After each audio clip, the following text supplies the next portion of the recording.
Hola, buenas tardes.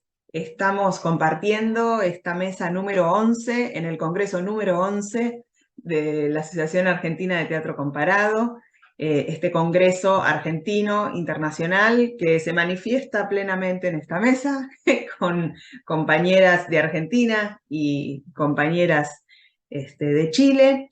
Eh, y la idea para la organización de esta mesa es darle la palabra a cada una de las expositoras y después reservarnos un ratito al final para intercambios y para todos los comentarios y ampliaciones.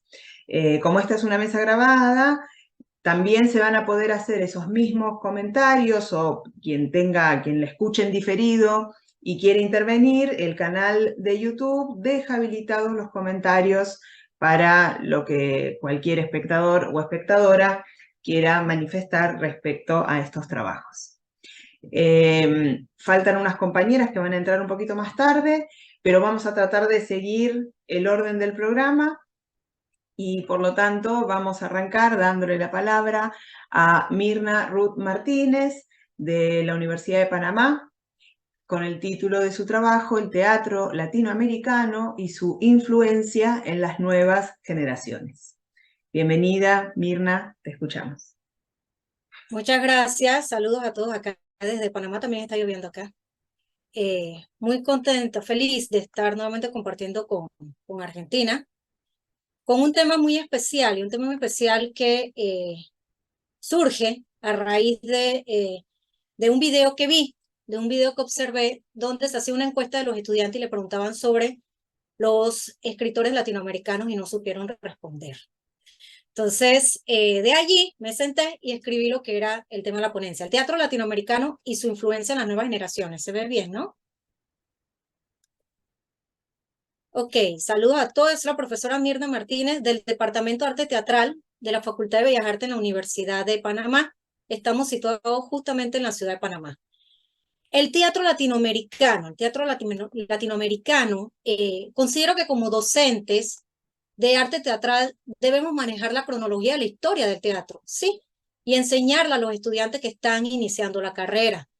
Todos conocen y reconocen nombres de escritores que han leído a lo largo de sus estudios, tanto de colegio como en la universidad, como Shakespeare, Cervantes, Lope de Vega, Federico García Lorca. Todos los han escuchado y al menos una vez en la vida han leído una de sus obras. Sin embargo, cuando preguntamos por escritores latinoamericanos, los estudiantes se quedan pensativos y solo nos mencionan uno o dos nombres de los más populares. Y el resto. Lo más triste y preocupante es que cuando preguntamos por escritores de nuestro propio país, en mi caso Panamá, muchos no saben responder o arrojan nombres que no están relacionados con la literatura. Entonces, esto es algo preocupante porque me pone a pensar en qué estamos fallando como sistema educativo. Si pensamos a futuro y queremos que el teatro latinoamericano sea representado dentro de 50, 100 o 200 años, toca hacer entonces desde ya que las nuevas generaciones de profesionales que a futuro serán los próximos docentes continúen haciéndolo y no se pierda lo que es nuestra historia. Como los objetivos, este es un proyecto que nosotros tenemos dentro de lo que es de los objetivos, es promover precisamente la necesidad de incorporar como asignatura el teatro latinoamericano en los planeamientos de estudio desde el colegio y las universidades. Por ejemplo, nosotros tenemos teatro panameño como materia. También establecer lo que son alianzas con grupos teatrales locales, instituciones educativas aquí y organizaciones culturales para impulsar lo que es la producción de obras de escritores latinoamericanos y panameños. También desarrollar programas y talleres de capacitación para impulsar la escritura dramática de los estudiantes y teatristas. Identificar también los cambios e influencia sociocultural de los jóvenes actuales en relación con su conocimiento sobre los escritores de su país. Como docentes sabemos que somos una generación totalmente diferente. Somos una generación, ya ellos van por la generación Z, yo soy la generación X. Entonces, es totalmente diferente. Ellos hablan de un TikTok, ellos hablan de Instagram, nosotros hablamos de libros. No es que estemos viejitos, sino es que es para ver cómo la docencia se va adaptando a los tiempos. Pero lo más increíble es que el teatro sigue allí. ¿Y por qué se siguen inscribiendo estudiantes y se siguen matriculando estudiantes dentro de lo que es la carrera de artes escénicas? Como marco teórico, tengo 3 puntos, que es el teatro latinoamericano del siglo XXI, muy importante, ¿no? Porque siempre nos hablan, ok, que Brecht, ok, que sí, que nos hablan de la historia, damos incluso historia del teatro, pero también tengo otro punto, que son las nuevas generaciones y el rol del docente. El rol del docente nosotros en las aulas, que tenemos que inculcar y promover a los estudiantes lo que es la lectura y lo que es la dirección de las obras de teatro. En el teatro latinoamericano del siglo XXI, yo siempre pongo de ejemplo, cuando vamos al extranjero, nosotros vemos que en España, Cervantes, en Inglaterra, Shakespeare. Entonces nosotros decimos, wow, en pleno siglo XXI y todavía se escuchan.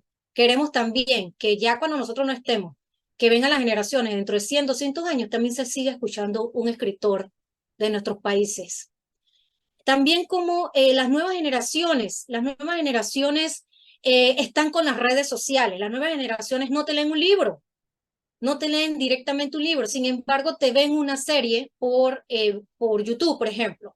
Entonces, ahora incorporar lo que es la parte de la cultura también con las tendencias es una forma también y una manera de llegarle a las generaciones hoy en día de los jóvenes. El rol del docente, si nosotros no lo promovemos, nadie lo hará por nosotros.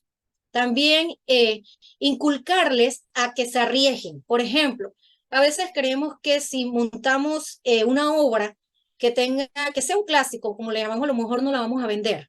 A lo mejor digamos, ay, no, no nos van a llegar, no vamos a poder lograr cubrir la taquilla, pero ¿qué tal si pensamos lo mismo también con un escritor nacional y podemos también llegar a pensar que no va a suceder y han sido lo contrario? Se han dado casos también donde las obras de escritores nacionales en Panamá, por ejemplo, han sido un lleno total en un teatro nacional, que es el teatro más grande que nosotros tenemos. ¿Qué tipo de metodología, por ejemplo, voy a utilizar o estoy utilizando más que todo? No hay estadísticas, no hay una estadística que yo pueda verificar y decir, ok, ¿cuántas obras se montaron en la última década, por decirlo así, que tengan que ver con escritores nacionales? También aprovechando que estamos lidiando y trabajando diariamente con estudiantes, podemos hacer también lo que son entrevistas con los productores y con los directores actuales y con encuestas con los mismos estudiantes. Un ejemplo, el video que mencioné al inicio. Eso fue un video que grabó un muchacho recientemente en la Feria del Libro en Panamá. Y él tenía 5 libros a mano y decía, el que me diga quién es el escritor de 100 años de soledad, se lleva un libro gratis. Y ustedes supieran todo lo que contestaron. Uno atinó y se llevó el libro gratis. Entonces imagínense, yo me quedo pensando, wow, García Márquez, y no saben decir quién es. Ahora imagínense si preguntáramos por un escritor panameño, como por ejemplo Rosa María Britton, un Edgar Sánchez, Edgar Sobrón Torchía, perdón, los jóvenes menos saben. Esa semana yo fui a dar clases y les pregunté, ¿quién escribió Pepita Marañón? No sabía. Y le pregunté por escritores en Panamá y dije, no, algo tenemos que hacer. Algo tenemos que hacer porque esos son los futuros egresados dentro de lo que es la licenciatura de la especialización en arte teatral. Ahora bien, ¿qué resultados esperamos? Porque también tenemos que hacer lo que es el trabajo y esperar resultados de este tipo de proyectos. Nosotros esperamos que se crea un diagnóstico de las necesidades y las demandas de libros que se necesitan en las bibliotecas, por ejemplo, en el interior del país en relación a escritores nacionales. Yo he ido a ferias de libros de segunda y me encuentro con muchas novelas y muchas obras de escritores nacionales, que es lo que más los padres de familia adoran. Se las mandan en el colegio, la leen, hacen la tarea y las regalan. Entonces, eso puede ir también a las bibliotecas, a nutrir lo que son las bibliotecas en el interior del país. También se pueden hacer lo que son alianzas estratégicas con grupos teatrales locales y artistas, también gestores culturales interesados en ser escritores, porque también hay que seguir cultivando y motivando a los futuros escritores. Realizar también actividades de difusión y promoción. No todo es aburrido, no ponerlo así como que, ay, no, o arriesgado, sino que también dentro de los espectáculos de los escritores nacionales se pueda resaltar y se puedan llevar las obras a cabo. Y bueno, evaluar también lo que es el impacto de apoyo en los términos de matrículas de los interesados, por ejemplo, en talleres, en lo que es en talleres de escritura, que se pueda saber, ok, ya una vez hicimos todo este trabajo, ¿cuántos se inscribieron y cuántos están interesados? Hay muchos escritores buenos, buenísimos en cada uno de nuestros países, pero no se les da la oportunidad. Entonces no se les da la oportunidad de poder llevar sus obras, pero cuando vemos las biografías de grandes escritores, alguien una vez le dio la oportunidad a ellos, alguien una vez montó una obra, aunque sea pequeña de ellos, y le dio esa oportunidad de poderse dar a conocer. Considero que nosotros también podemos hacer eso y empieza precisamente en las aulas, en el rol del docente y en el rol de docentes metiéndonos en la juventud actual. ¿Cómo es la juventud de hoy en día? ¿Qué es lo que ellos ven? ¿Qué es lo que ellos quieren leer?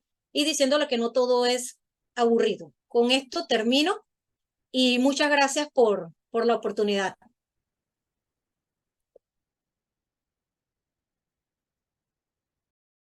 Estaba muteada. Muchísimas gracias a vos, Mirna. La verdad que es súper interesante, sobre todo para linkear con problemáticas comunes, ¿no? Nada, parecía que solo pasaba por acá y resulta que está pasando por otro lado también. Y está bueno también Exacto, para poder compartir experiencias, ¿no? Experiencias que exacto. creo que son súper importantes y que, nada, me encantaría comentar después para no tomar tiempo que no me corresponde. Bueno, seguimos entonces con Tania Valeria Molina Concha, de la Universidad Nacional de Cuyo. Tania Molina, para los amigos, no sabía que tenías tantos nombres. Y el título de su trabajo es Nuevas formas de hacer teatro en pandemia. Aquí no va a llegar, del grupo Crash, y Our First Honest Conversation, de Skylight Theater. Te escuchamos, Tania. Bien, buenas tardes a todos. Muy interesante lo que acaba de decir la compañera. La verdad que sí, pasa en las universidades también de acá de Argentina. Lo que ella comentó es terrible porque el teatro ha sido básicamente un género que casi no se enseña. Yo soy profesora en letras, sería mi primer título, magíster en literaturas contemporáneas en lengua inglesa y ahora haciendo el doctorado en letras en la Universidad Nacional de Cuyo. Soy de Neuquén, pero estudio en la Universidad de Cuyo. Bueno, esta ponencia que escribí, si bien, bueno, no hice un PowerPoint, no me dio el tiempo, en realidad se inscribe dentro del grupo de investigación en el cual estoy trabajando dentro de la Universidad Nacional de Cuyo, que tiene que ver con, o sea, cuyo título es Sociedad, Literatura y Desarrollos Teóricos sobre las Pandemias, y es dirigido por también mi directora de tesis, la doctora Marcela Rayo. Digamos, el objetivo de este grupo de investigación era analizar el fenómeno pandemia, no solo la pandemia que vivimos hace muy poquito, sino otras, en torno a lo social, a lo mediático, a lo económico y evidentemente lo literario.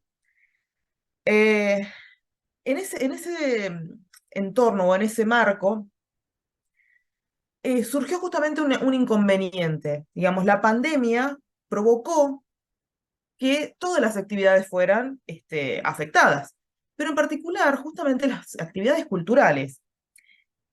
Y evidentemente el teatro, porque el teatro es esencialmente presencial. Si no hay la presencia del público, los actores, los directores, no hay teatro, no existe eso. Pero las que más sufrieron en este contexto fueron las salas de teatro independientes o pequeñas, dado la imposibilidad justamente de poder llevar adelante su trabajo. Acá en Neuquén, muchas de esas salas, Ámbito Histrión, El Arrimadero, Araca Teatro o la Conrado Centro Cultural, tuvieron que sufrir inconvenientes económicos y justamente de precarización laboral, si uno lo quiere decir así, y una un peligro de cierre de muchas de esas salas porque justamente no había forma de mantener económicamente, pagar los servicios mínimamente o pagarle a los dueños, a los propietarios. Si bien tuvieron una serie de ayudas económicas, por lo menos acá con el Ministerio de Cultura Regional, no alcanzaban muchas veces a cubrir todas las necesidades y muchos de esos actores, evidentemente, no tenían tampoco dinero para ellos mismos, ni los actores, ni los directores, ni escenógrafos, ni nada. En Los Ángeles, con el Skylight Theater, también pasó el mismo problema y muchas otras salas teatrales independientes de la zona tuvieron su subvención económica, alguna ayuda por ejemplo, de contribuyentes, de gente que donó, o justamente, o los propietarios hicieron como unas excepciones y no les cobraron el alquiler, pero eso no fue suficiente y muchas salas teatrales cerraron. Entonces, frente a esta problemática, justamente lo que yo quería destacar es la acción del grupo Crash del ámbito histrión y del Skylight Theater, que buscaron formas de resolver ese problema, porque justamente no fue nada fácil para los artistas y sobre todo para los artistas teatrales. En el análisis de esta situación, quiero remarcar dos conceptos primordiales. Por un lado, la cuestión de cómo concebir al trabajo teatral o al trabajo artístico, y es esta cuestión de decir que el trabajo teatral es un trabajo precarizado, ¿sí? Que, por ejemplo, tradicionalmente, la noción que nosotros tenemos de teatro, que la trabaja de la Garza Toledo, en texto del 2009, es que es un tipo de trabajo fabril, en el cual se transforma un objeto a través de la actividad humana con los medios de producción. Entonces, si esa es nuestra noción de trabajo, ¿qué lugar ocupa el trabajo de servicios, la educación o lo artístico? ¿Sí? Entonces, ¿es un trabajo atípico o no clásico, según de la Garza Toledo? Bueno, para Karina Mauro, justamente, un trabajo de ella del 2020, el trabajo artístico está asignado por la informalidad, lamentablemente también por la precarización, por la feminización también dice ella. Es un trabajo que ha sido relegado y que no es considerado un trabajo real. Por ende, muchas de las personas que se dedican a esto tienen un trabajo extra para poder mantenerse porque el trabajo artístico no es un trabajo rentable. Eh, Por otro lado, el otro concepto que quiero comentar es uno, y acabo de ver que está en el Congreso y me va a dar mucho nervio, que es el de Jorge Duati acerca del convivio y el tecnovivio. Entonces, nosotros entendemos que el trabajo teatral es básicamente convivio, ¿sí? ¿Por qué? Porque tiene que haber una interacción de dos o más personas en un mismo lugar y en un mismo tiempo. Ahora, justamente Dubati plantea el concepto de tecnovivio en ocasión de una obra de teatro, que es la obra de teatro Distancia del 2013, en la cual fue presentada como de manera virtual frente a público, que había 4 actrices en diferentes lugares, una en Buenos Aires, una en París, otra en Nueva York y la otra en Hamburgo. Y que se presentaba como si fuera una videollamada frente al público y se iba desarrollando. Cada una de esas actrices hablaba en español, en francés, en inglés y en alemán. Las que hablaban en otros idiomas con subtítulos, pero esa era la obra que se había presentado, la obra que es de Martín Umpierres, y él cuestiona justamente esto, porque utiliza este director esta técnica bastante extraña para la época del 2013, porque no fue extraño después con la pandemia, pero que está desarrollado de manera magistral, ¿sí? Y luego, al final de la obra, aparece una de las actrices que sí es la que está en Buenos Aires, que es la única que podía estar presente de manera real. Entonces, ahí es cuando que plantea esta cuestión del tecnovivio como una cultura viviente que está desterritorializada, y que hay una intermediación tecnológica. Claro, esto fue en el 2015 con una obra, pero podemos traer de nuevo ese concepto de la tecnovivio y analizarlo en cuestión de lo que pasó con estos dos grupos teatrales, que los voy a sintetizar bastante, lo más rápido posible. El grupo Crash, por un lado, de ámbito histrión, lo que creó fue una serie de YouTube que Se filmó por medio de Zoom, fueron 21 capítulos. Los personajes todos de alguna manera se empiezan a relacionar entre sí, porque los que son una pareja separada en en el primer episodio, luego la mujer es la psicóloga de otro personaje, que a su vez es el amigo de otro personaje, y así. Todo se va entremezclando. Y trabajaron, digamos, por decirlo de una manera, en tiempo real, la cuestión de la pandemia y todos los miedos que hubo con respecto a la pandemia. Esto de, por ejemplo, juntar mucho papel higiénico, no sé cómo se vivió en otros países, pero acá fue así, o el miedo al encierro, o estas, por ejemplo, estas parejas separadas que fueron obligadas a convivir. ¿Por qué? Bueno, porque tenían a los chicos, porque no podían hacer ya la separación de un día llevarse uno, otro día llevarse el otro. La cuestión del trabajo, la pérdida del trabajo, la educación, los chicos que se conectan y no estudiaban y no hacían nada, las citas online, ¿sí? El director Pablo Todero, que es el director del Grupo Crash, trató con sus actores de armar toda esta situación que se fue desarrollando casi a tiempo real. Los guiones iban pasando con las problemáticas que iban sucediendo en el diario y que se iban mostrando acerca de la pandemia. Por otro lado, esto fue lo que hizo el Grupo Crash. Fue grabado y transmitido luego en YouTube. Pero el Skylight Theater hizo una readaptación de alguna manera de obras teatrales que fueron concebidas para ser presentadas frente al público en un convivio común y corriente. Entonces, las reformularon, inclusive introdujeron situaciones que tenían que ver con la pandemia, y la primera obra con la que ellos inician esto es Our First Honest Conversation, que fue estrenada en primer lugar en febrero del 2020, frente al público, en vivo, y luego reformulada para hacerla retransmitida por videollamada de Zoom en marzo del 2020. La particularidad es que, si bien la grabaron, en realidad ellos inscribieron a una serie de asistentes por medio de su página oficial, les mandaron el link de videollamada. Entonces la obra de teatro y el público estaban juntos al mismo tiempo, aunque no en el mismo lugar. ¿Sí? Entonces estaba la directora, la dramaturga, los actores y el público, todos en el mismo tiempo, viendo la obra casi en vivo, por decirlo de una manera. Entonces, y se adaptó justamente el guión, porque en esta obra originalmente están los dos actores en la misma casa y están hablando de por qué su relación no funciona, que básicamente ese es el tema principal de la obra, y en este caso se está justificando el por qué están separados y se hacen alusiones a la pandemia. El hombre ha tenido que ir a visitar a su padre y se quedó varado en la casa del padre, entonces por eso tienen que hacer videollamada. Esta obra fue la que inició toda una serie de representaciones durante todo el 2020 de esta manera, por videollamada, con formulario, para anotar al público y que luego ellos pudieran verla en vivo. Bien.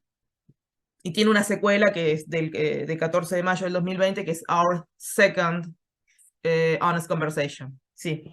Entonces, en conclusión, sí, estaba cerrando. Estas obras y lo que pasó en la pandemia nos obligó a replantear a todos los que hacen teatro, a replantear el trabajo artístico y los modos del quehacer teatral, ¿sí? Aunque para algunos este es un teatro que no es teatro, eso lo dice también Peregrino Basurto en el 2021, quizás sea una forma nueva de repensar el quehacer teatral y sobre todo teniendo en cuenta la situación límite a la cual que se vivió durante el 2020. Por otro lado, Dubati también habla que hay que plantear un nuevo debate sobre los métodos teatrales, y que no es solo la cuestión de la convivio versus la tecnovivio, sino que es, en este reinventar el teatro por necesidad, se logró, por lo menos, mantener el contacto y que el público pudiera ver a sus artistas favoritos, a sus dramaturgos favoritos, y que esos grupos teatrales siguieran vigentes, ¿sí? Entonces, se entiende que esta experiencia no solo se afirma en esta cuestión de la filosofía del teatro, sino que también entender a la propuesta artística y al artista en tanto trabajador y trabajo, ¿sí? Que sí, si bien no hubo muchos espectadores, en algunos casos, pero al menos esos que estuvieron ahí no dejaron caer el espacio artístico durante la pandemia. Qué desastre que soy, perdón. Muchas gracias, Tania. Muy bueno, muy bueno. Me cuesta a mí el tema de la operación simultánea. Dar micrófono, sacar micrófono. Muy bueno. Bueno, muchas gracias. Me anoté unas cuantas cosas, sobre todo las que, ¿no? Estas tan interesantes como para tratar de ver cuál sería la gran característica del teatro en sí misma, ¿no? Si el teatro existe con la pantalla, entonces o pensamos otra definición para el teatro, o nos decidimos a decir que eso no es teatro, o no, me parece que está bueno porque obliga a plantarse en alguna idea. Que para mí eso siempre es interesante, ¿no? Ponerse a defender la idea, volver a buscar los argumentos según los cuales consideramos que esto es teatro, esto no es teatro. Y que no son meras elucubraciones teóricas, sino que determinan políticas de Estado, ¿no? Porque se organizan subsidios, concursos en función a esa cosa que llamamos teatro. Entonces no es que estamos operando en el vacío. Muy, muy interesante. Bueno, y vamos a cerrar esta mesa con Vanessa Cotroneo de LMU München, que ahora nos vas a explicar un poquitito qué es, por favor. Y el título de su trabajo es Migrantes teatrales en Europa, en Argentina, entre 1850 y 1919, redes, dilemas y políticas culturales. Te escuchamos, Vanessa. Bueno, muchas gracias, Natacha. Excelente también el trabajo de las compañeras, un placer. Y así es, digamos, esta investigación forma parte de un proyecto en el que actualmente estoy trabajando de la Universidad de Múnich, que es LMU, Ludwig Maximilians Universität, y es la primera vez que lo presento en español a este proyecto, con lo cual también es un desafío discutir un poco cuáles son las ideas que se van a poner en juego y, por supuesto, recibir feedback, comentarios, etc. Forma parte también de mi proyecto doctoral en esa universidad que empecé este año, que transferí de otra universidad aquí en este año, con lo cual es un work in progress, ¿no? Es un trabajo que todavía no está finalizado, por supuesto. Y voy a comentar que comparto una pantalla con algunas diapositivas para ir siguiendo un poco la estructura planificada. Aquí está entonces la primera diapositiva, migrantes teatrales de Europa en América Latina, en Argentina. Efectivamente, el proyecto tiene que ver con la migración europea hacia distintas partes del mundo. Yo focalizo un poquito en América Latina, pero puntualmente en Argentina. Entre 1850 y 1919, redes, dilemas y políticas culturales, y justamente se concentra en este tipo de migración en este periodo particular porque el proyecto forma parte de esta financiación del European Research Council que tiene que ver justamente con este periodo, 1850 a 1918, lo extendí un poquito más por la Semana Trágica y lo que implican los reclamos de algunos grupos migrantes en este contexto. Y entonces me focalizo puntualmente en aquellos migrantes y aquellas migrantes que crearon negocios y redes teatrales entre artistas nacionales e internacionales. Entonces en esta presentación me concentro en dos de esos migrantes teatrales que son puntualmente Pablo Raffetto, 40 onzas, y Frank Brown. A ver si puedo pasar las diapositivas. Ahí estamos. El recorte del periodo, como dije, tiene que ver con este proyecto y con esta investigación, y la Semana Trágica del año 1919, dado las debidas actividades teatrales y artísticas que se fueron realizando en otras manifestaciones también relacionadas con las ideas de inmigrantes. Entonces, de esa manera nos preguntamos qué tipo de estrategia fue desarrollada entre migrantes teatrales en Argentina con la finalidad de expandir y consolidar este arte, pero también qué condiciones existieron en el país para convocar la inmigración teatral y cómo ésta se vio afectada por el cambio de signo que los gobiernos de la llamada Organización Nacional realizaron respecto de la figura del migrante. En consecuencia, también nos preguntamos qué tipo de modificaciones han debido aplicar estos migrantes a sus estrategias de supervivencia. Nuestra hipótesis en este contexto afirma que mientras las políticas de inmigración en Argentina eran nominalmente inclusivas, la inmigración masiva proveniente de países europeos pobres desestabilizó los planes iniciales, creando una contradicción entre teoría política y su práctica. Por lo tanto, una de las maneras de superar dicha contradicción fue creada por las prácticas teatrales, justamente, entre otras, las cuales contribuyeron al desarrollo de un teatro nacional sistematizado y también a su industria. Entonces, dado que este trabajo contempla tanto el contexto como los procesos históricos y las biografías y las migrantes teatrales, la metodología que se utiliza se basa en la historiografía teatral. Entonces, particularmente importante para esta investigación es considerar la migración teatral como una manera intangible de hacer historia y de reelaborar el llamado mito de la tierra prometida, y aquí voy a un concepto, a través de distintas trayectorias corporizadas de migrantes teatrales, junto con las biografías de aquellas personas que lidiaron justamente con las diferencias entre el mito y la realidad. Este mito de la tierra prometida fue una construcción legal y política para atraer población europea a los nuevos territorios de las Américas independizados, que durante el siglo XIX estaban atravesando procesos de nation building, ¿no? Como de construcción de nación. Mayormente conocido a través del ejemplo de Estados Unidos, los investigadores de geografía canadienses Richard Harris y Chris Hamnett explican este mito de la tierra prometida y de hacerla América en estas palabras, y aquí cito una traducción al español. A lo largo de los años, la idea de América como la tierra prometida ha adquirido el estatus de mito, ejerciendo una fuerte influencia tanto en migrantes como en investigadores. La gente llegó al continente buscando un mejor estándar de vida y un medio para la independencia económica. A partir de esta observación, investigadores han enfatizado la prosperidad del nuevo continente en comparación con el viejo. Dichos investigadores argumentaron que en el siglo XIX la tierra barata cultivable atrajo migrantes. Para el cambio de siglo, sin embargo, la concentración de la industria y el comercio estaba dejando menos oportunidades para las empresas urbanas de menor escala. Fin de cita. Entonces, como puede observarse, este mito de la tierra prometida se mantuvo estático aún cuando la falta de oportunidades era evidente. Entonces, contextualizando un poco la situación de Argentina, para los líderes políticos del gobierno de aquel entonces, las comparaciones entre Europa y una nueva nación como Argentina, siguiendo el ejemplo de Estados Unidos, eran estrategias para desarrollar el progreso. Esto seguramente ya se sabe.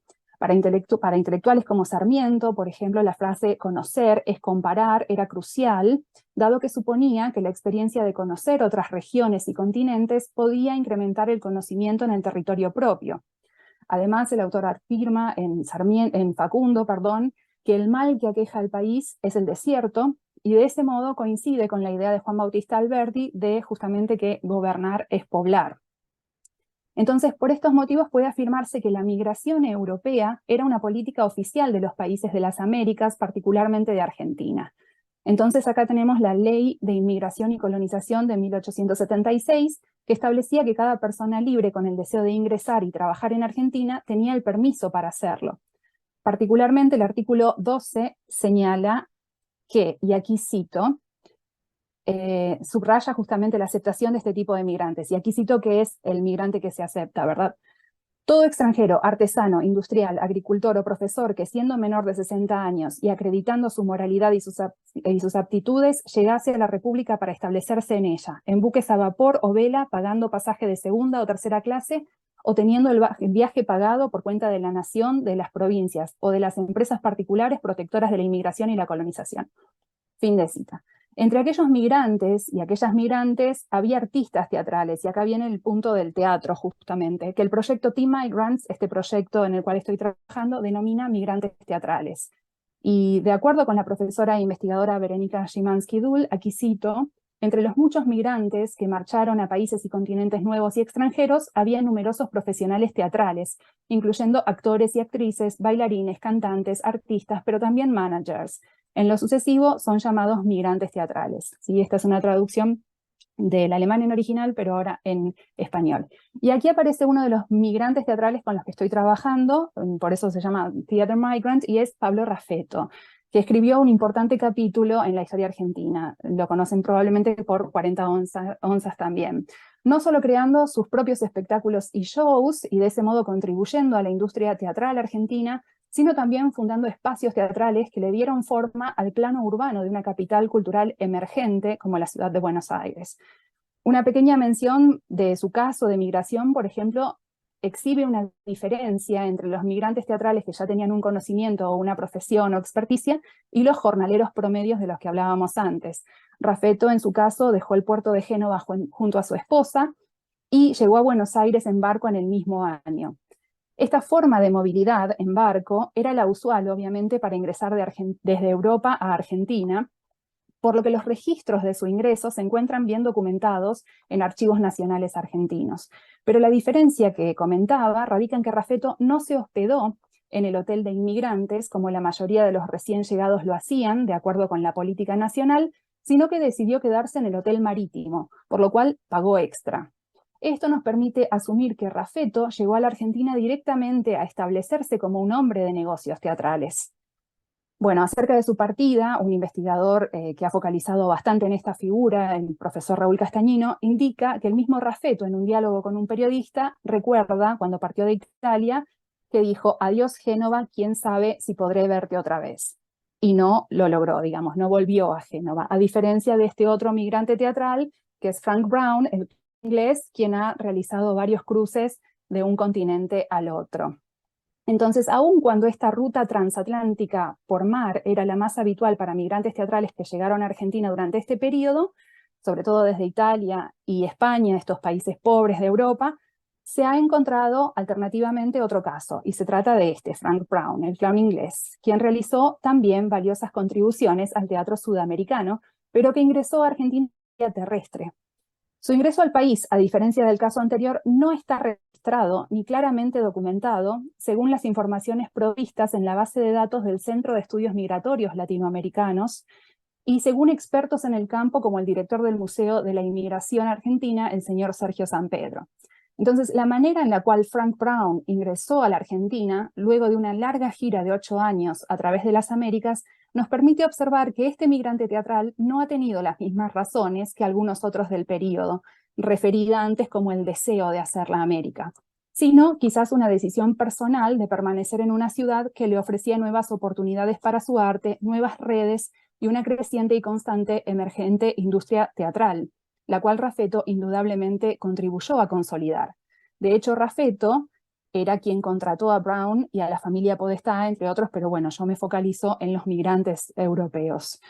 En este momento me encuentro investigando las razones por las cuales estos migrantes dejaron sus países de origen, y para ello estoy en contacto con distintos archivos de Europa, digamos, tanto con Génova como con Brighton, de donde es oriundo Frank Brown, y luego Londres, a donde él viaja por cuestiones profesionales antes de venir a las Américas.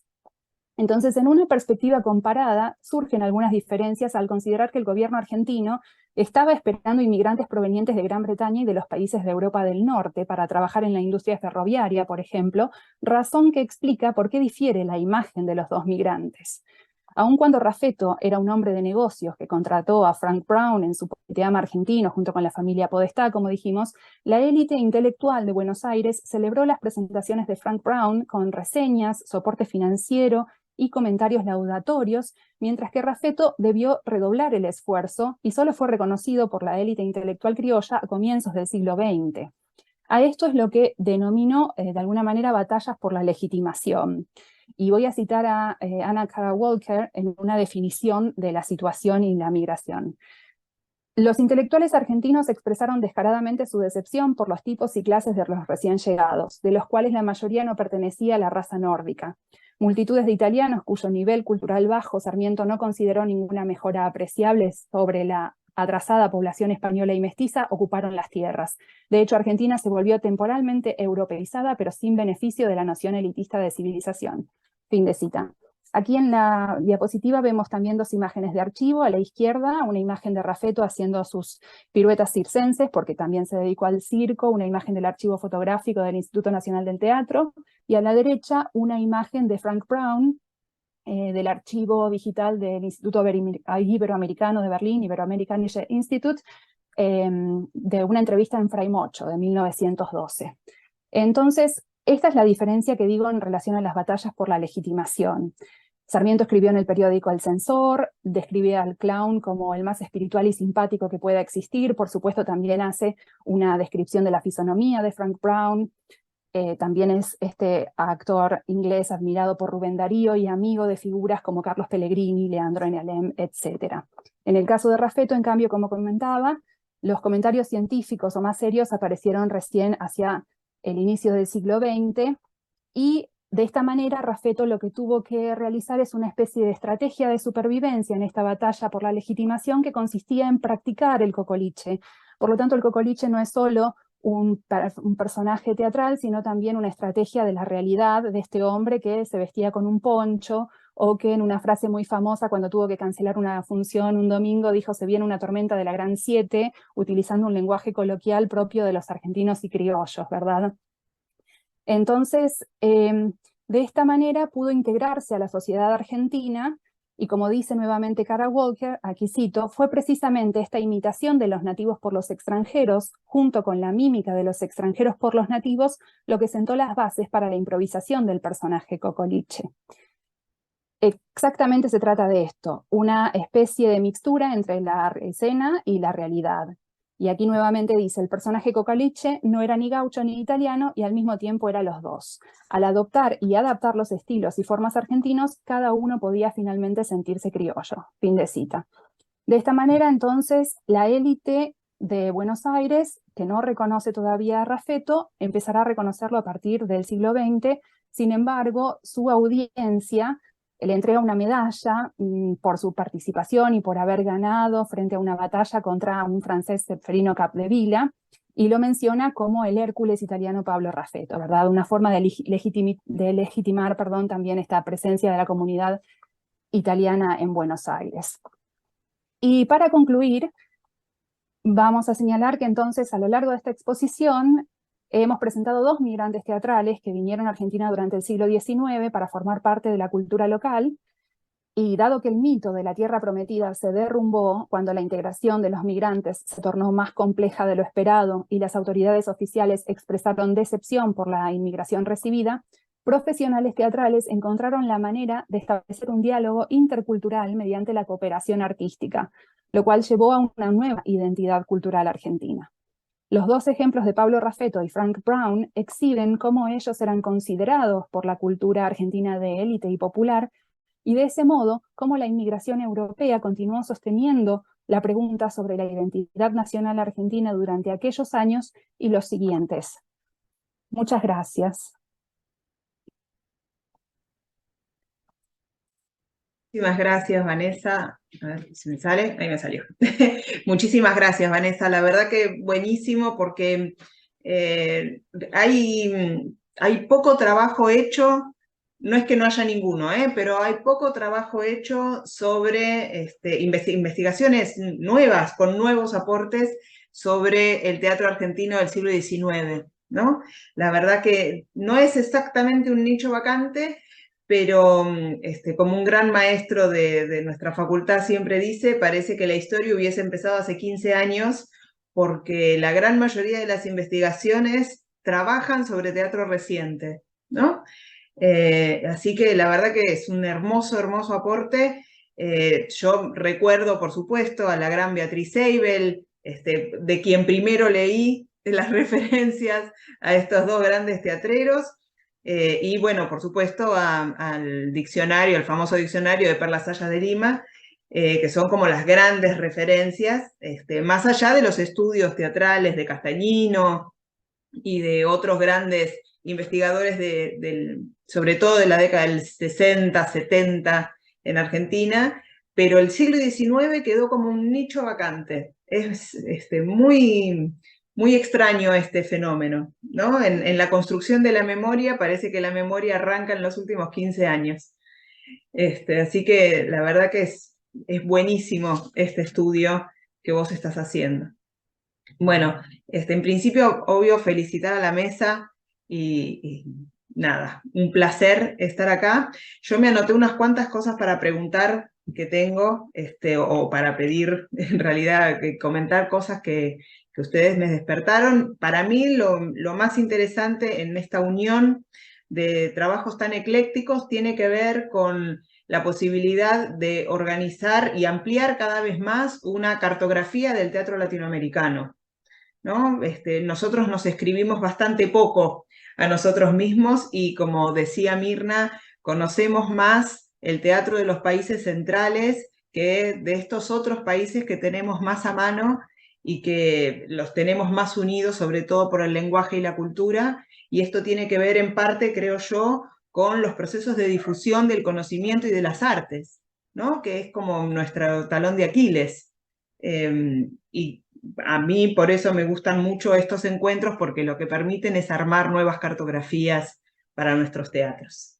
Así que les dejo las palabras a ustedes si quieren hacer algún aporte o alguna pregunta o alguna consulta, y si no, pregunto yo algunas cuantas cosas que me anoté por acá.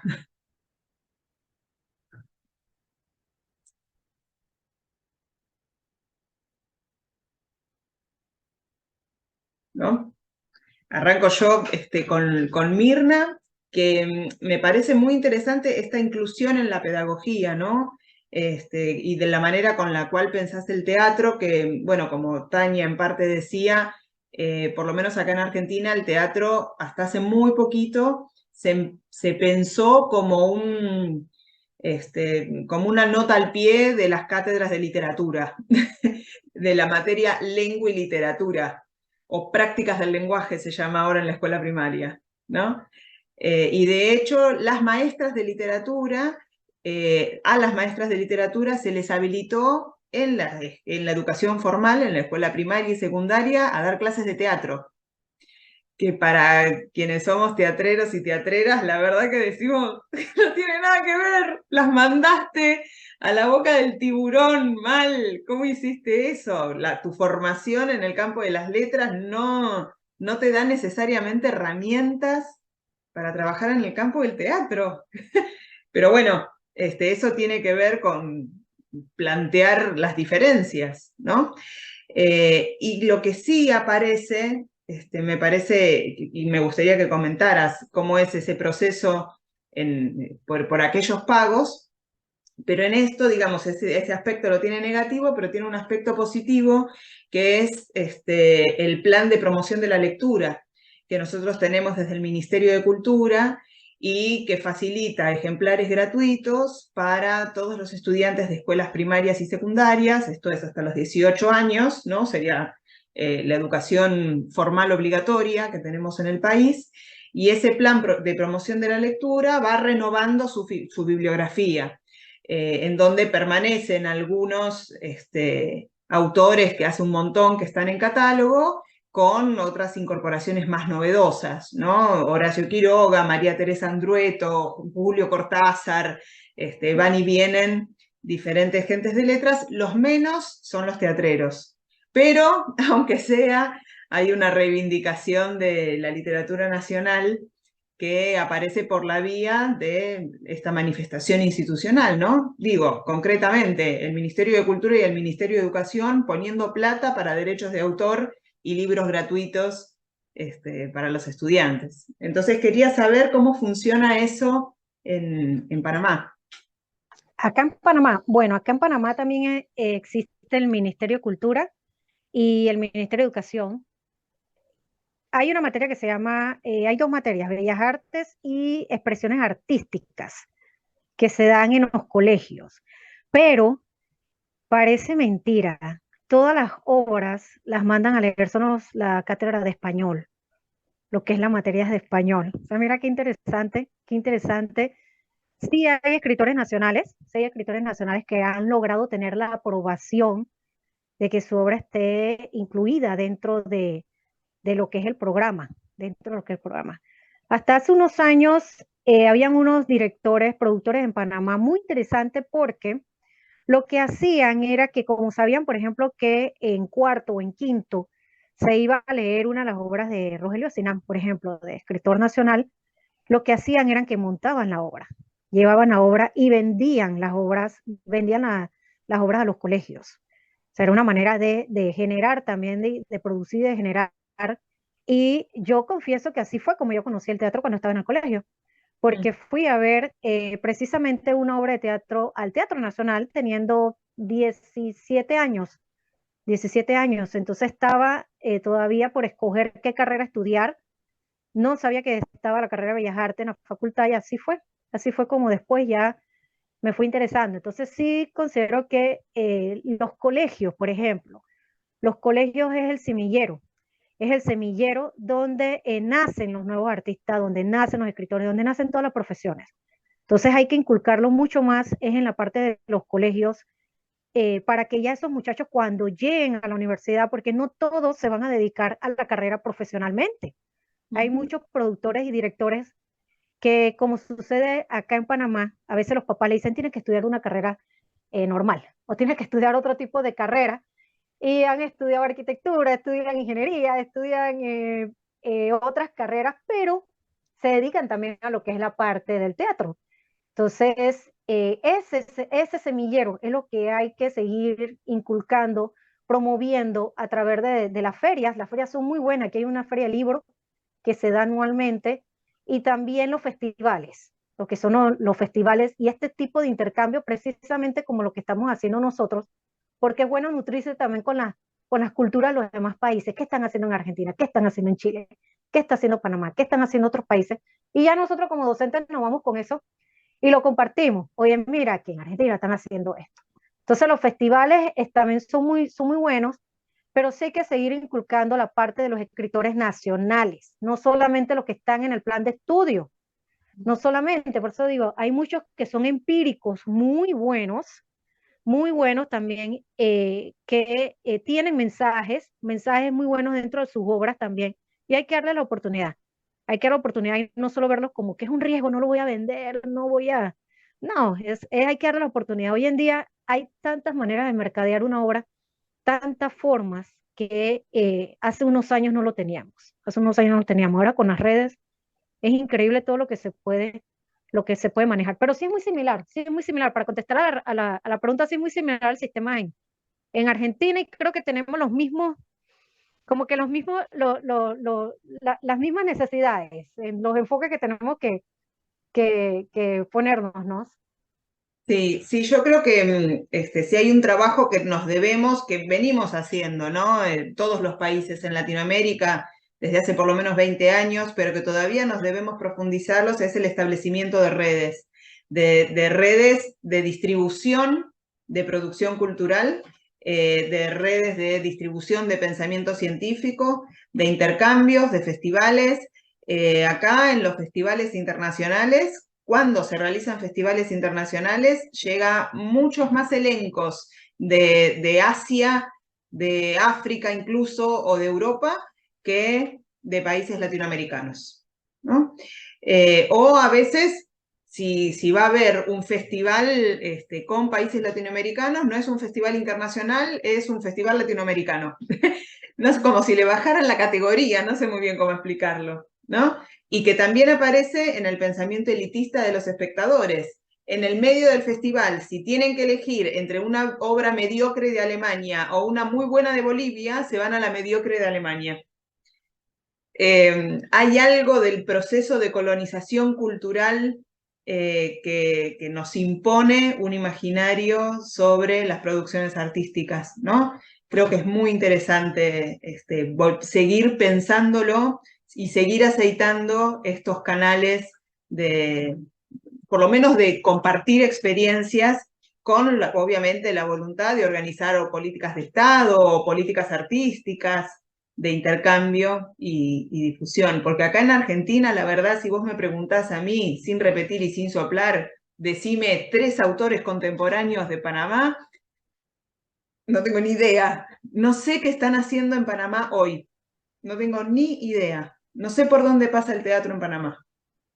Y creo que sería súper importante que sí, lo supiera, ¿no? No sé si desde allá pasa lo mismo con Argentina. ¿Ustedes tienen idea por dónde pasa el teatro en Argentina? Mira que no tanto en lo que es en la parte del teatro. Acá en Panamá, como intercambio cultural, Argentina es conocido es por la música, ¿no? Ah, Mucho más por lo que es la música, el el rock en español, la comida, lo que es la comida. Sí, como comentaba la profesora es muy interesante también porque sí tenemos una idea de ustedes sobre el teatro, de lo que es la colonización del teatro tipo europeo, por decirlo así, como le llamamos nosotros, de las familias. En Panamá, por ejemplo, también hay mucho intercambio cultural por el tema del canal y por el tema también de otros países que se radicaron en Panamá. Sin embargo, nosotros heredamos comida, nosotros heredamos, mira, que en la parte de lo que es el teatro, habría que enfocarlo un poquito más hacia un estudio sobre la historia, más que todo sobre la historia, y es lo que hace falta, como lo mencionaba, hace falta mucho más escribir sobre de dónde venimos, qué era lo que se hacía antes, por qué adoptamos ciertas culturas, ciertos modismos también. Pero mira que Argentina, por ejemplo, para mi parte, no sé cuando ya vean el video, lo que es la parte de la música, lo que es la parte de la música, los doblajes, en su entonces las telenovelas, que también produjeron telenovelas, pero sí muy conocidos algunos escritores y algunos autores de allá. Bueno, muchas gracias. Vanessa, a mí me interesaba mucho preguntarte por tu elección de los objetos de estudio, ¿no? Porque el caso de Frank Brown podría entenderlo con mucha facilidad porque es un personaje muy importante, especialmente por su vínculo con los Podestá, y que incluso se ha transformado en personaje de obra de teatro contemporánea, Frank Brown, ¿no? No es solamente un personaje histórico. Pero, ¿cómo decidiste la selección de estos personajes? ¿Qué relevancia les ves? ¿Son estos dos nada más los que trabajás en tu tesis o tenés un corpus más amplio? ¿Cómo fue esa idea para seleccionarlos? Gracias, Natalia, por la pregunta. La verdad que hace aproximadamente unos 8 meses estoy con este proyecto. Y la idea original era pensar justamente la migración europea como proyecto general de esta cátedra donde estoy trabajando hacia distintas partes del mundo. Entonces hay otros colegas que trabajan migración hacia China o migración en los países de Europa del Este, etcétera. Y bueno, a mí me toca esta migración europea hacia Argentina. Empecé a leer bibliografía y con los primeros migrantes teatrales con los que di fue con Raffetto y con Frank Brown, y esto tiene que ver un poco con el tiempo del proyecto en el que estoy trabajando y con los tiempos justamente de la investigación, ¿verdad? Con lo que lleva justamente elaborar la búsqueda. Voy a pasar por los archivos, después también voy a ir a Argentina a los archivos. Pero la elección tiene que ver un poco con seleccionar dos migrantes o personajes históricos que fueron significativos para el teatro argentino, pero que son de alguna manera europeos. Y hay más migrantes con los que estoy trabajando, de España, incluso de Escandinavia. Para esta presentación focalicé en estos dos porque eran los dos de los cuales tengo más material en este momento. Y de todas maneras quería agregar también que si bien es un proyecto que se concentra un poco en lo comparado, en esta idea del teatro comparado europeo y argentino o de América Latina, se focaliza de alguna manera en el proceso de la migración. Entonces, de alguna manera yo también tengo que incluir esta perspectiva europea a sabiendas del contexto de un teatro argentino, ¿no? Porque de alguna manera siento que tengo que negociar también con lo que las autoridades en mi proyecto me proponen, porque no fue un teatro argentino creado por los europeos. Y sin embargo, sé que existe Podestá, pero no es que tengo que hablar de Podestá, es como un elemento lateral de mi investigación. Entonces, negociar de alguna manera qué es el teatro nacional, qué rol tienen los migrantes europeos en ese teatro nacional, es complejo y es la búsqueda en la que estoy. Claro, porque además yo me imagino, ¿no? Que a Raffetto se lo puede pensar, bueno, y a Frank Brown obviamente también, con dos diferentes puntos de vista muy distintos. Uno es como parte de la cartografía del teatro argentino, porque las obras las realiza acá, en territorio, y una de las cosas que decimos del teatro es que es fundamentalmente territorio, pero también se lo puede pensar como parte de la cartografía del teatro italiano, por teatro fuera del territorio italiano. De la misma manera que nosotros pensamos a Copy, por ejemplo. Copy es argentino, pero a la producción de Copy en Francia la pensamos como producción argentina también. Entonces, me parece muy interesante esa disputa que, digo, puede permanecer como dialéctica negativa, ¿no? No hace falta llegar a una síntesis, porque puede pensarse de las dos maneras y de la manera a través de la cual Raffetto contribuye desde la experiencia italiana a la formación del Teatro Nacional y de qué manera el Teatro Nacional jerarquiza una producción bastante despreciada en Italia, porque Raffetto no tiene tanta relevancia en Italia, no es Pirandello. Exacto, exacto. Eso me Algo parece súper interesante. fascinante de tu elección. Y lo mismo Frank Brown, ¿no? Medio como que más escapando, más por necesidad que por elección, termina en las Pampas. Entonces me parece Exacto. muy interesante este trabajo comparatístico que vos encarás. Muy, muy interesante, sobre todo también para pensar el presente, ¿no? Porque es otra manera de pensar, por ejemplo, el exilio en dictadura, este marco que vos estás proponiendo, ¿no? Tal cual. Sí. Muy, muy lindo, me encantó. Y después, por el lado, Tania, yo quería preguntarte, y también, ¿no? Muy, muy conectado con lo de Vanessa, ¿cómo estás trabajando esta relación entre arte y trabajo? Bueno, que Porque justamente es es complicado. dura y además creo que se organiza desde si hay algo que identifica mucho al teatro argentino es la creación del teatro independiente con los términos en los cuales nosotros lo organizamos, ¿no? Que son los términos que nos legó Leónidas Barletta y que atraviesan algunas ideologías hasta el día de la fecha, en donde, por ejemplo, hablar de teatro comercial de arte genera canas verdes en muchos teatreros que dicen si es comercial no puede ser de arte, si es de arte no puede ser comercial, pero que tiene que ver con esta idea de trabajar en una oficina a la mañana y a la noche vas a hacer teatro, ¿no? Que es una manera de hacer teatro, una manera de entender el teatro, que en algunos casos ha sido ya limada, en otras se sostiene y en otras se sostiene a pesar de que las ideas no acompañan la realidad de su realización, ¿no? Es que sí, realmente es una situación compleja, porque por un lado, con respecto al espectáculo teatral en sí, vos tenés esto, que sustentado muchas veces por estas salas independientes, que tienen todo un valor artístico y cultural, pero quizás no tienen tanta difusión, y después tenés otros espectáculos que honestamente yo no le encuentro mucho sentido, pero que a mí no me gusta, que es el teatro de revista, que es este tipo de teatro con figuras, entre comillas, pero el guión la verdad que es muy burdo y muy básico, pero es comercial. Entonces, el teatro en sí, ¿qué es? ¿Es arte o es visión comercial? Entonces, y lo que también se reflejó en la pandemia fue esto, el arte, el teatro, ¿qué es?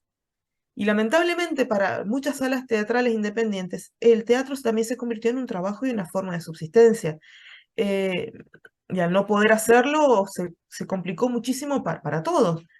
¿Y cómo seguir siendo vigentes? ¿Cómo seguir teniendo contacto con el público? ¿Cómo seguir desempeñando una labor que sí, que les gusta y que lo hacen con pasión? Que inclusive muchos de ellos han estudiado para ser actores, pero, vuelvo a repetir, no tienen esa relevancia de esos grupos gigantes, de esos mega emprendimientos teatrales que quizás ya la esencia del teatro no la tienen.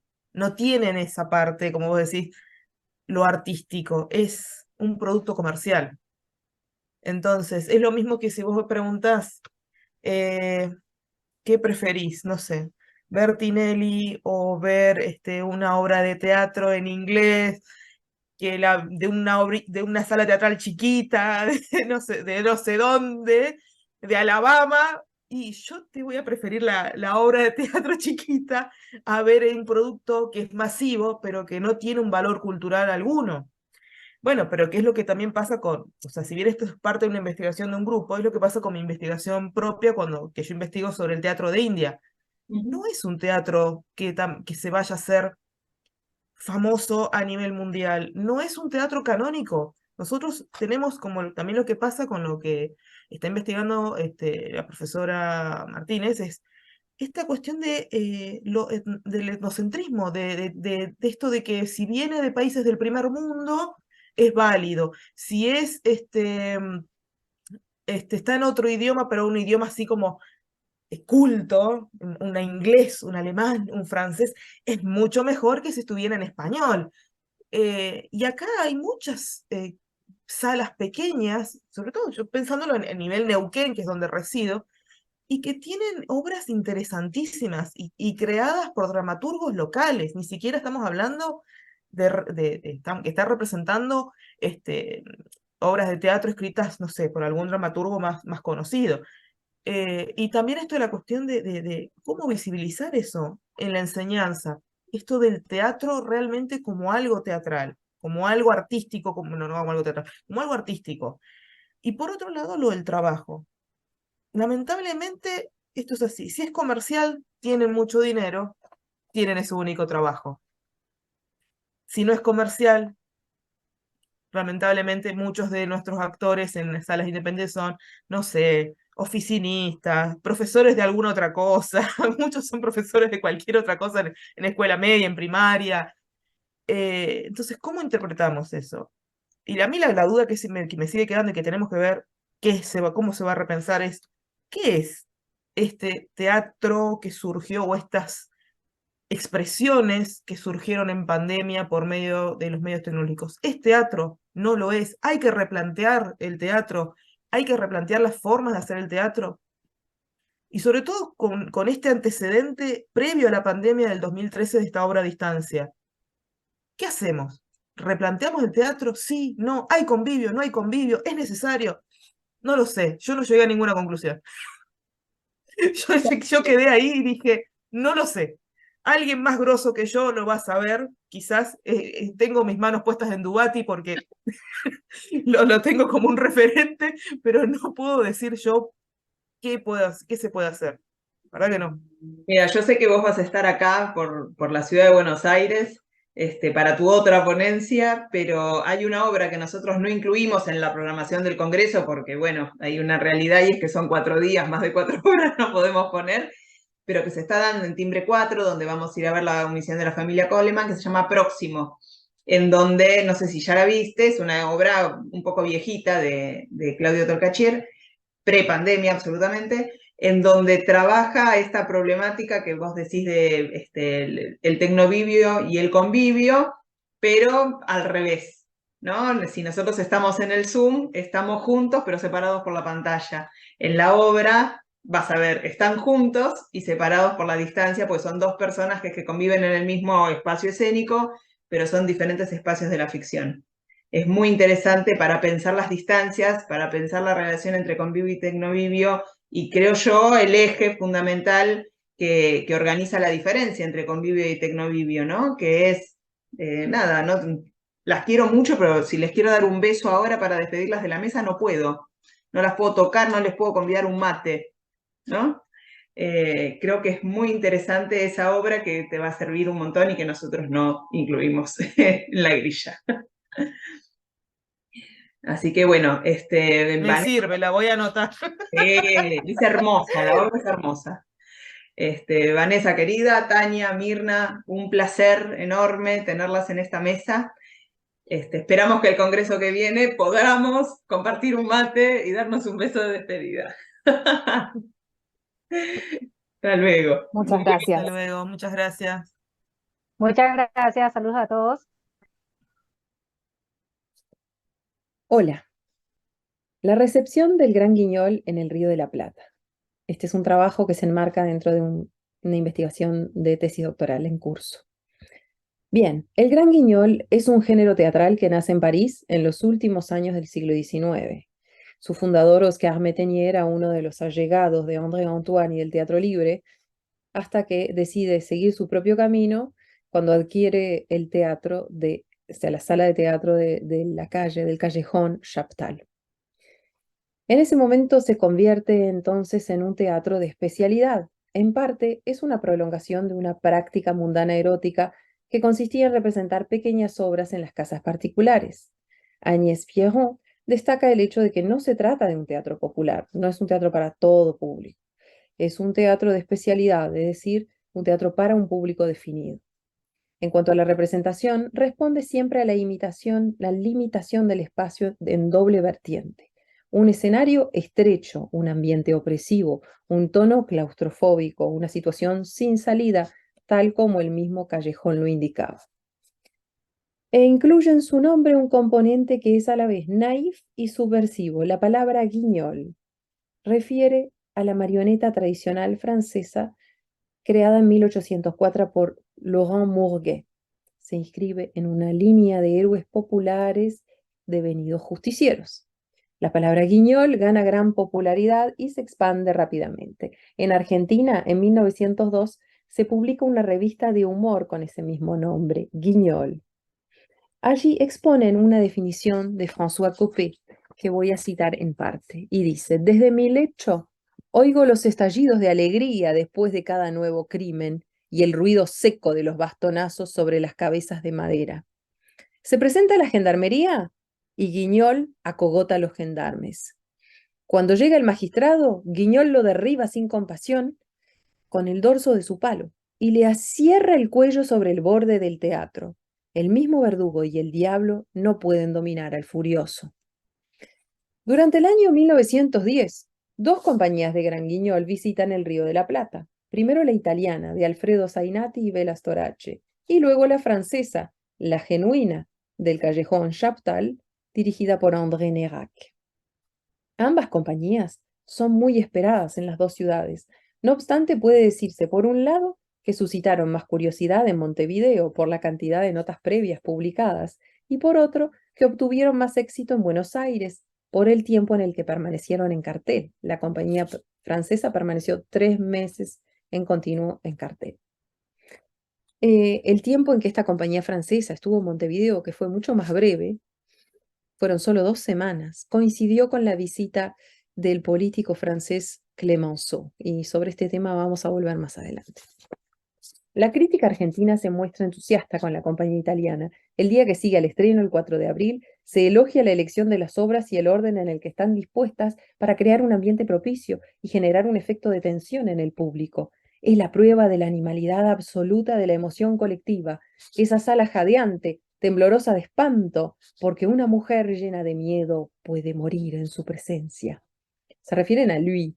Es una obra de Metenier ubicada al final del programa que representa el punto culminante de la función. El Gran Guignol, vinculado con lo siniestro, programa al menos 4 obras cortas por función. Dentro del repertorio se destacan las adaptaciones de Maupassant y de Edgar Allan Poe. Las obras, tal como los relatos, tienen un mecanismo que produce un efecto calculado.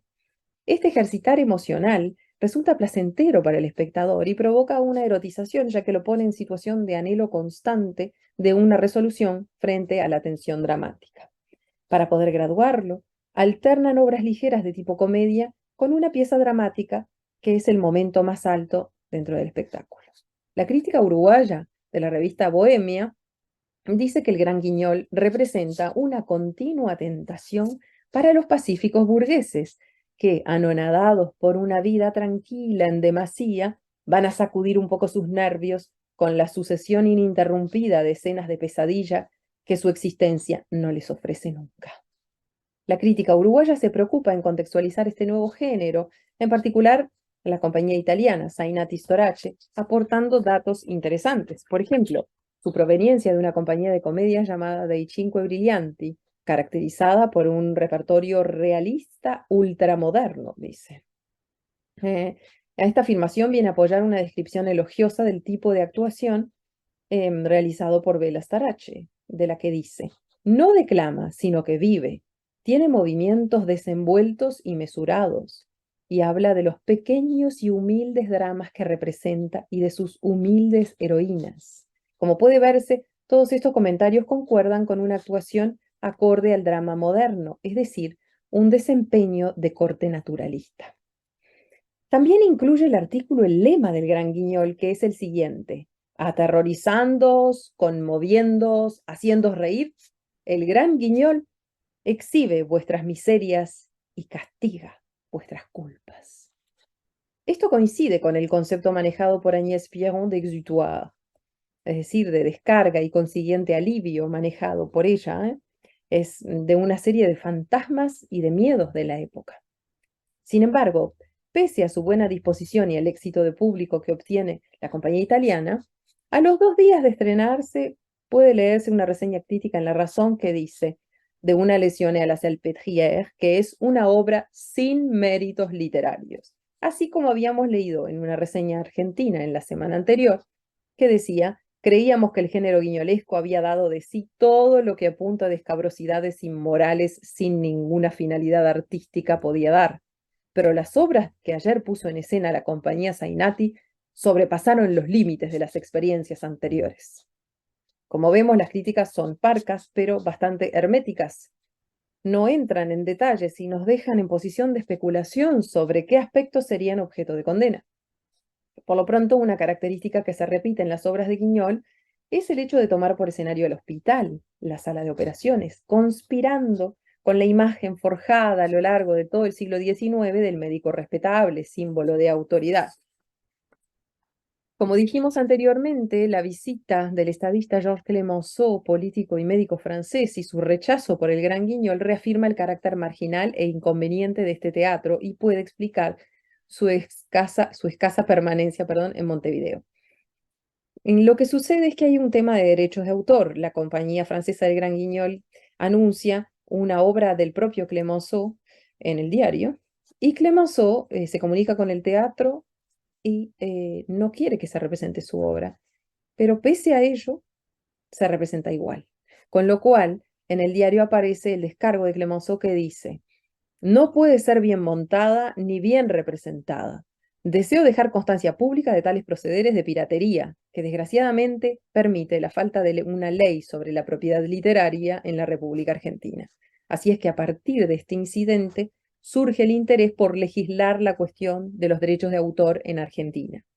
Por otro lado, también habría que considerar como parte de la incomodidad del autor la fidelidad incondicional de la mujer como requisito fundamental para el matrimonio, que es lo que plantea en Le Voile du Bonheur en su obra, y que, por supuesto, está el tema del adulterio. El protagonista es ciego y feliz, y por un momento recupera la vista y ve la traición de la mujer, y decide él volver a ser ciego para volver a ser feliz y no tomar represalias hacia su mujer. Pero, en cambio, en su vida personal, Clemenceau, que parecía tan magnánimo en su obra y en su posición pública frente a los derechos de la mujer, fue especialmente cruel cuando descubrió el adulterio de su mujer, Mary Plummer, a pesar de estar ya separados. Le quitó la tutela de sus hijos, la deportó a su país de origen, le quitó la nacionalidad francesa. En fin, fue terrible. Ella era norteamericana y entonces, dada la irreverencia del Gran Guiñol y su vocación por el humor negro, es muy posible que el autor temiera algún tipo de alusión a sus contradicciones que él mismo dejaba al descubierto.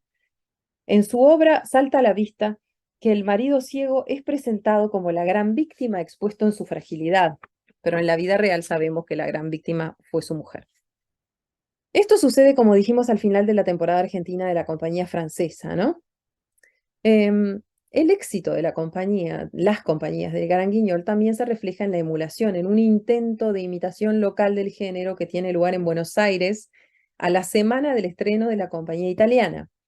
Es una obra de Collazo que se estrena en el Apolo, que se llama El Presidiario, y que tiene un elenco muy importante, que cuenta con Blanca y Aparicio Podestá.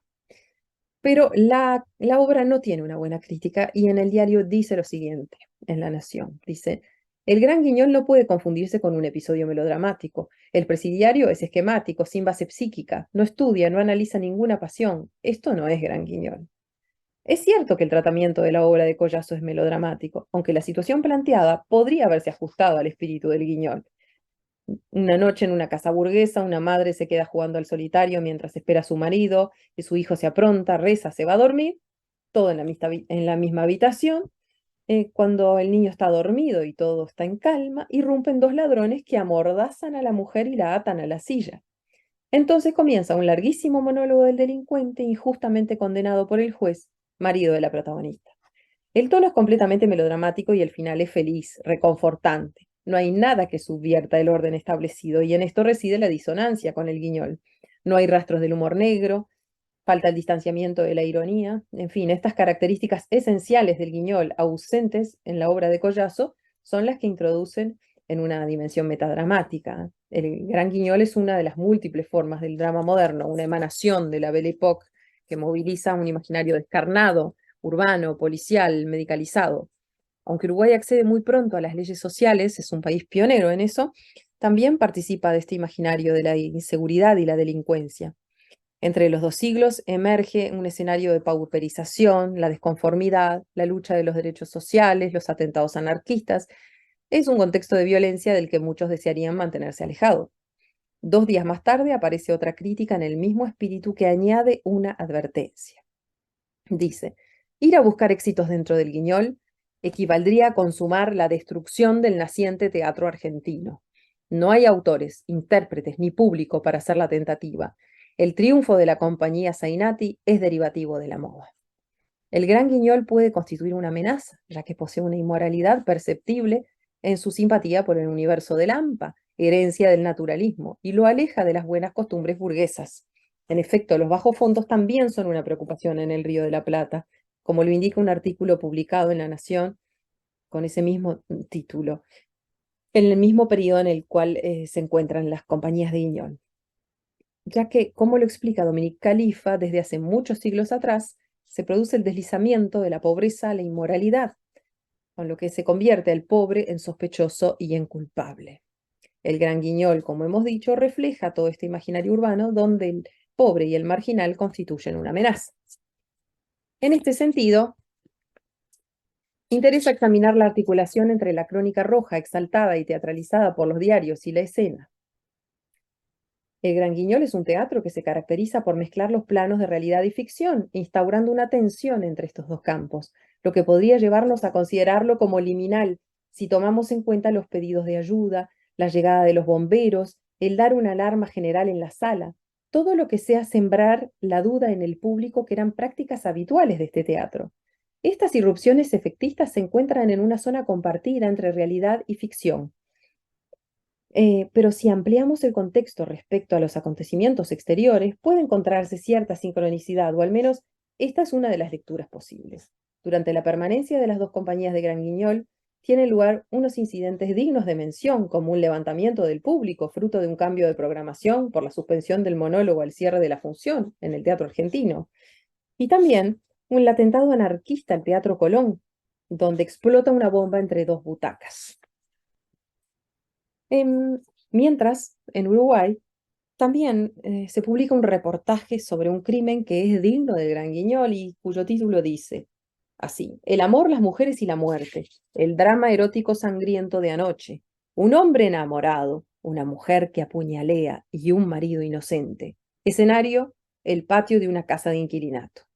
Esta noticia es relevante porque en su contenido expone la descripción de la mujer asesina con gran fascinación, alterando el sentido y cambiándola de víctima a victimaria, anticipando la mujer fatal en consonancia con las heroínas del cine mudo. Las piezas del Gran Guiñol alternan el posicionamiento de la mujer en tanto presa inocente o asesina pérfida.